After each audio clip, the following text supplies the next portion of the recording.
Hello, thank you for joining us today. My name is Kitt Elliott, and I'm here with Jeff Taylor, who is running for the U.S. Congress in the 17th District. Jeff, glad to have you with us today. Kip, thank you very much for having me here today. It's a pleasure. I wanted to begin by asking you, being that you have an agribusiness background, what led you to enter politics? Well, Kit, it's odd that you asked the question that way. Agribusiness is a combination of two things. It's agriculture and business. This valley, Salinas Valley on the Central Coast, the district that I represent, its main economy is agriculture and business. Those are very dear to me. I grew up in the agribusiness here in the Salinas Valley. My grandfather started a family business in 1923, which my father continued to grow, and I was a part of for 16 years before we sold that business. But more importantly, is my values, my values, my Christian values and faith, and the strong sense of family that I have. I have 3 children that I care for very, very much. And I don't see our current government going in a direction that's going to continue to provide opportunities for my children, much less my grandchildren. And I want to be a part of the changes that need to be made, the transformation of our government that needs to be made. Over the years, since 1940, and it was actually enacted in 1960 by humanistic and secular groups, was the actual putting God in a box. And we're still as a government, we're trying to put God in a box. And I really feel strongly that we need to let God out of this box. We need to let him out of Sunday and into our daily lives, into our business lives, into our family lives. And that's why I'm running. Now let's talk family values. I know you're a conservative Christian, so we would like to know what your views are on Prop 8, 4, and taxing the middle class. Thank you, Kid. Yes, my faith is the foundation of my family values issues. Proposition 8 is very, very important to me. It is actually more important than my own personal campaign. I've put all my resources towards getting out the understanding of what this proposition means to people and to families and to our society. Proposition 8 is what it does, is it protects marriage as we know it today, a relationship between a man and a woman, and only that. It'll amend the state constitution so that radical Supreme Court justices will not be able to alter it or tamper it in the future. This relationship between a man and a woman is not just something we created as man. This is something that was very, very dear to God. And God created that relationship in the book of Genesis, right after he created the world. And I believe very strongly about this. And as far as Prop 4 is concerned, that is referred to as Sarah's Law.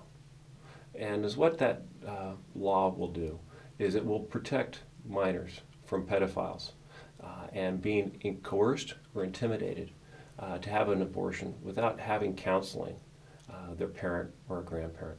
So simply the law is what it does. It doesn't require permission of a parent or a grandparent. It just requires notification of a parent or grandparent so that it can help that minor make the important decisions that lie ahead of them.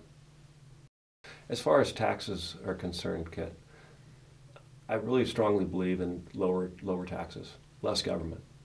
And my platform proposes an increased tax credit for dependents, first.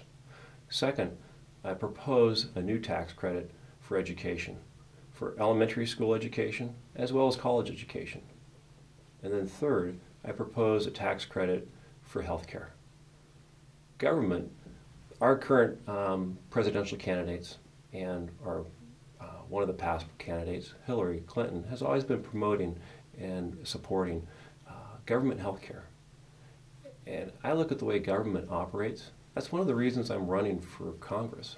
It's because I don't appreciate the way government operates. We need less government, lower taxes, and a tax credit for you and I to make a decision how we spend our health care dollars is the most appropriate way of providing for a national health care plan. Mr. Taylor, next I'd like to talk to you about your energy policies. How do you plan on achieving energy independence? I plan on achieving energy independence by supporting offshore oil drilling, as well as bringing back our nuclear technology development. It's been many, many years since we've built a nuclear power plant.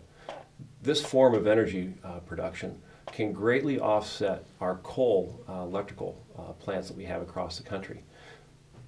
I understand that our nuclear energy grid provides about 17% of our electrical energy consumption. We could greatly enhance that up to 50 to 60% possibly within a 10 to 15 year period, and that would eliminate a lot of the coal utilization for that energy generation. These other new renewable energies that are coming online, we've been developing them over the last many years, and we're only going to get better and better at utilizing them. Wind energy, geothermal, and solar. What measures do you plan on taking to address our country's immigration policies? This is an easy question. The government makes things much more complicated than they need to be. We currently have an immigrant labor program called the H-2B. That provides for labor for agriculture, for construction industry, and for the hospitality industry. Our government places a quota, how many workers for each classification that they allow in. If they eliminate this quota program and allow for the free market economy to determine how many workers they need for each of those classifications, that would simply take care of this problem. In the 111th Congress, what measures do you plan on taking to stimulate the economy? I'd wholeheartedly support the infrastructure redevelopment. Our infrastructure, our bridges, our highways are getting older and older. They were first created back in the 40s and the 60s, and it's time to invest seriously and in a large way back into these important avenues of commerce as our commerce travels across the country and as you and I get back and forth across the country. Secondly, I would greatly enhance our Job Corps program. We have an existing Job Corps program, but there's a lot of opportunities, a lot of communities, such as New Orleans and the Mississippi Gulf Coast, which was devastated 3 years ago in 2005 by Hurricane Katrina.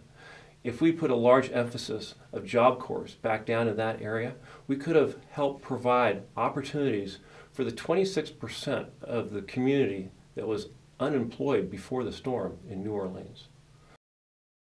Thirdly, most importantly, is reduce the red tape. The regulations that we've put on our businesses, here in California especially, we hear all the time that businesses are moving out of this state into other states, into Idaho or Nevada. But across the country, we have businesses that are moving out of the country altogether. And we need to reduce that outflow of businesses and keep those jobs here. Will you please share with us your views on our educational system? Kip, I don't know about you, but I'm terribly dissatisfied with our current education system. There's no competition. Public education has a monopoly for the most part. You have that choice to go to public school, to the school that the district tells you you're going to go to. As I mentioned earlier, a tax credit for education. That way the power goes to the parents. The parents decide where they want to send their child. And that tax credit will provide for the finances to make those choices for the private citizenry. We need as much competition as possible. Just in our private business sector, we need this competition in our education sector as well. I really truly believe that this will solve our problems and our low stature in the education arena throughout the world. Out of all these issues, which one is most important to you? Kitt, thank you very much for allowing me to wrap up with this question. As you know, family values are very, very important to me. But as far as the country is concerned, education has got to be the most important issue of all my issues. Our youth today is our most valuable resource. We as a country, we as parents, we as families, we as citizens need to invest all that we can into these young people.